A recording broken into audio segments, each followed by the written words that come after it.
Hey, Future Bestsellers, Lisa Daly here. Today I'm going to teach you 3 secrets to writing great dialogue, plus 13 dialogue writing mistakes that will peg you as an amateur and make readers cringe. You want to see how yours stacks up? Let's find out. Thanks for watching. I'm Lisa Daly. I'm a best-selling, traditionally published author of 9 books. And if you want to write a book that you are super proud of and get it published, this is the channel for you. So go ahead and hit subscribe and ding that little bell, because I'm going to be posting a lot of videos coming up to help you do just that, and I don't want you to miss a thing. So this video is part of WORDSTOCK, which is the AuthorTube seminar series conceived of by story detective Robert Jones, where a bunch of different AuthorTubers ranging from new writers all the way to best-selling published authors weigh in on the same subject on a single day, sort of like a seminar. I will be posting a link at the end of this video to all the other videos, and you definitely want to check them out. It is a heady, intensely gratifying feeling when a reader highlights your dialogue on their Kindle or posts a quote on Goodreads or on their Instagram page. I mean, it is better than ice cream sandwiches, and it lasts longer than a foot massage. Bad dialogue makes readers cringe. It makes them roll their eyes and put down your book and pick up something better. And it makes agents and editors hit send on those thanks but no thanks rejection emails. Great dialogue, on the other hand, makes your characters come alive for your readers. We know people based on what they say and what they do. And characters are no different. I mean, you can have all the plotting in the world, but if your dialogue isn't fantastic, your book won't be either. So how do you write dialogue that makes your characters feel like real people? Well, I'm so glad you asked. So in this video, I'm going to tell you my 3 favorite dialogue writing secrets. One of them is really going to surprise you, as well as 13 dialogue mistakes you definitely do not want to be making. First, I use real people, like a people filter.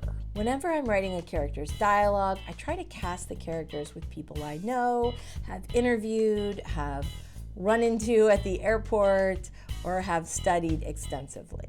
That doesn't mean that I just rip off my friends' personalities for fun and profit. Most of my characters are actually sort of a collection of different people that I have met or encountered. Sort of like a conversational Frankenstein.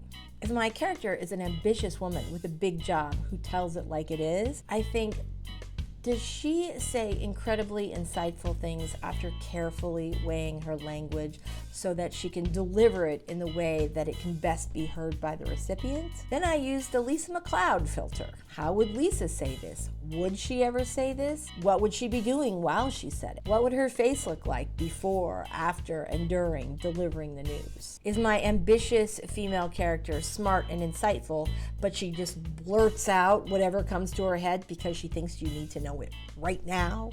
It's for your own good? Well, then I'm using my Tina filter. How would Tina deliver that particular piece of news? With a hammer.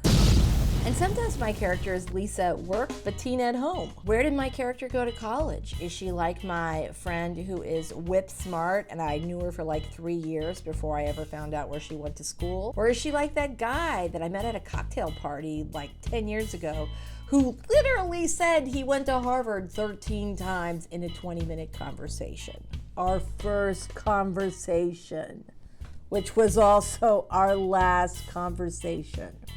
Did she even finish college? Or is she like dozens of really bright people I know who started business, who have been very successful in their lives, but carry around this degree of shame because they never, finished their last 2 semesters of school?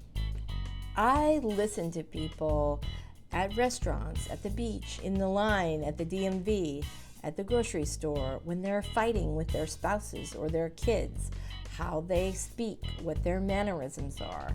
And I'm filing that information away all of the time. How do they pronounce things? How do they speak differently when they're flirting or when they're angry? How do they put their sentences together? How fast do they speak? All of this information that I'm gathering is something that I will later use as part of my Frankenstein conversational filter. If I imagine a real person saying my dialogue, then the parts that don't feel genuine, that don't feel authentic, don't feel real, stand out. And that's what I want, because that's how I know I need to cut them. Secret number 2, I write my dialogue like my characters are in a movie. Now, first of all, movies are a lot shorter than books are, and so they really tend to trim all the fat. And that's what you should be doing to write great dialogue in your book as well. When I'm writing my book like a movie, I'm visualizing how they speak, what they're doing, as though I am actually watching it on screen. And movies are really great examples of subtext as well, right? Sometimes the things that characters don't say are more important or more interesting than what it is that they do say. And the same thing is true in dialogue in your novel. And the thing about humans is that our emotions leak out of us. We literally cannot keep them in. And so if you have a character who has something to say but is not saying it, it's going to come out of him or her in a variety of different ways. Are they sweating, strumming their fingers? Are they bouncing their leg up and down? Are they pursing their lips? Are they grinding their teeth? Are they angry before the other character has even uttered the first word? Is he so excited he can barely keep it together? That's the kind of information you want to put in your dialogue scenes because it will make them stronger. Secret number 3, great dialogue has a rhythm.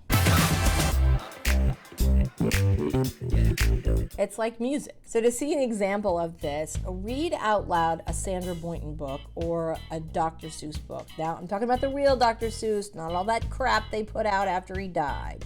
A real Dr. Seuss book, a Sandra Boynton book, and read them out loud. Those books have a rhythm, and your dialogue, good dialogue, should as well. So when you're done writing a dialogue scene, read it out loud, even if you feel like an idiot. If it doesn't have a rhythm, it's not right.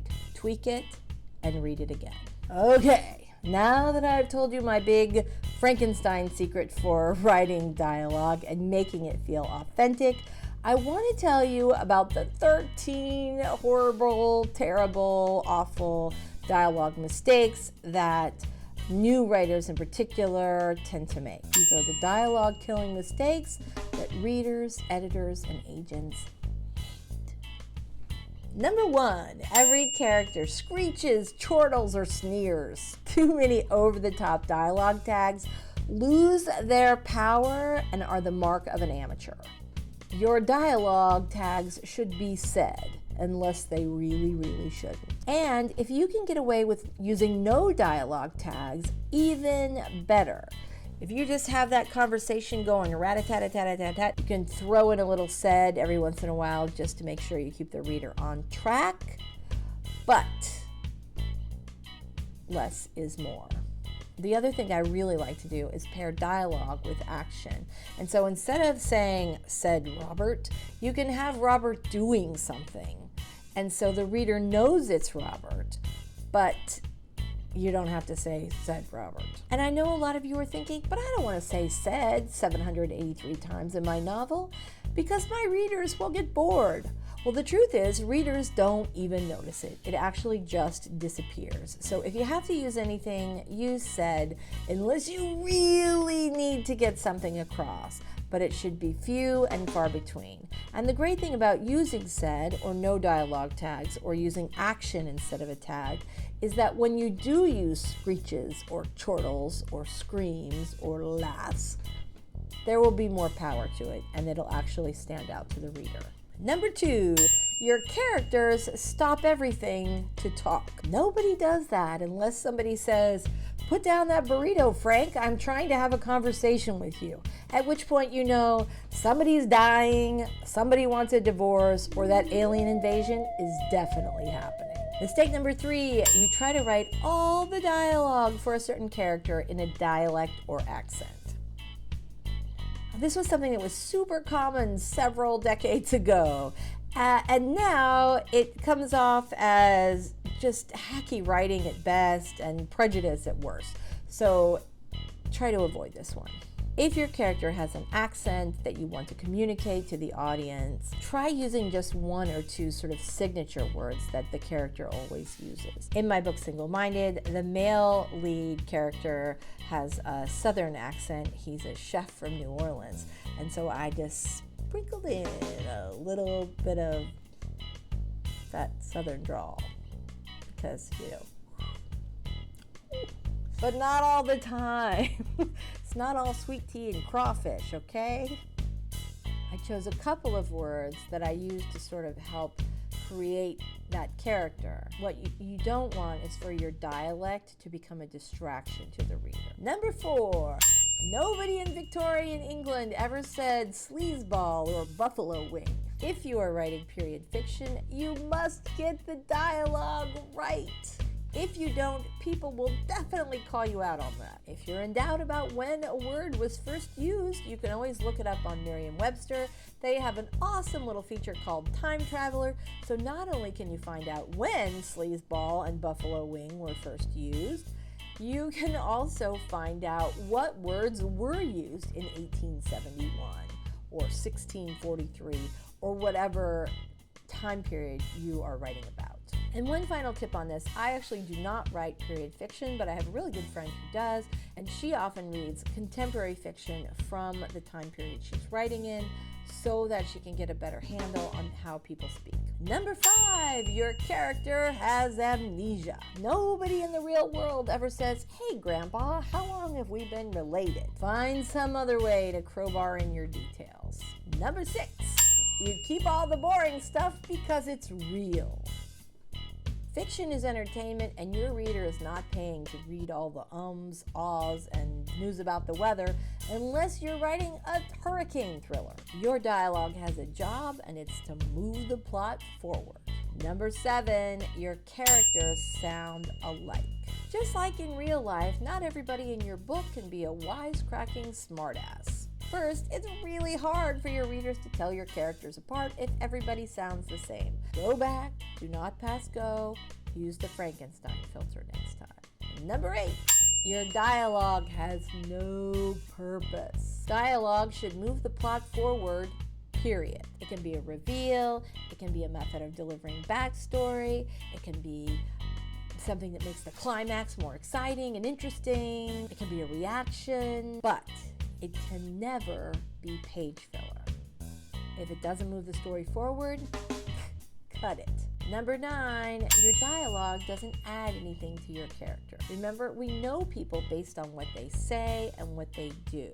And if your dialogue is not helping to round out, to fill out that character and make them feel like a real being, it is not doing its job.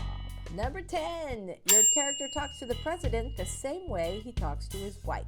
Unless your character's wife is the president, we talk to people differently based on the relationship that we have with them. Your characters should too. Number 11, your characters say everything that they are thinking and feeling. Your book is just one 300-page therapy session. Humans don't do that, especially male humans. But humans in general do not say everything they're thinking all of the time.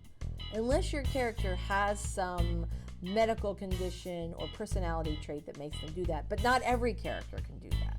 And if you write rom-coms or romance like I do, yes, you can have a little more feelings talk than you would for, let's say, a thriller or a mystery or a fantasy. But even then, you gotta hold back. Number 12, as you know, Julius, if Julius already knows, why is your character telling him again?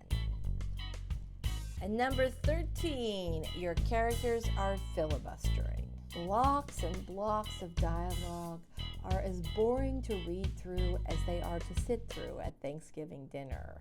I'm talking to you, Uncle Ned.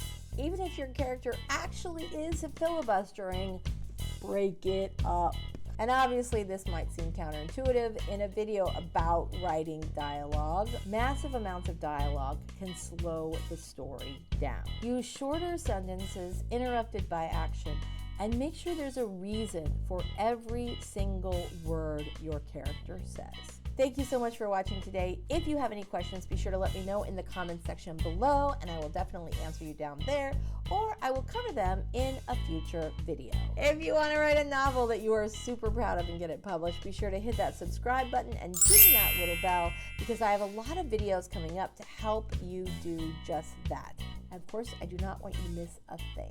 That's it for me today. Thank you so much for watching. Be sure to check out all of the other WordStock videos on writing dialogue. They are right here. WordStock was the brainchild of story detective Robert Jones. He has a fantastic channel, terrific craft videos, and I have put a link for you down in the description. If you want to check that out as well, you definitely should. Thanks so much for watching today. Let me know how your writing is going, and I will see you next time.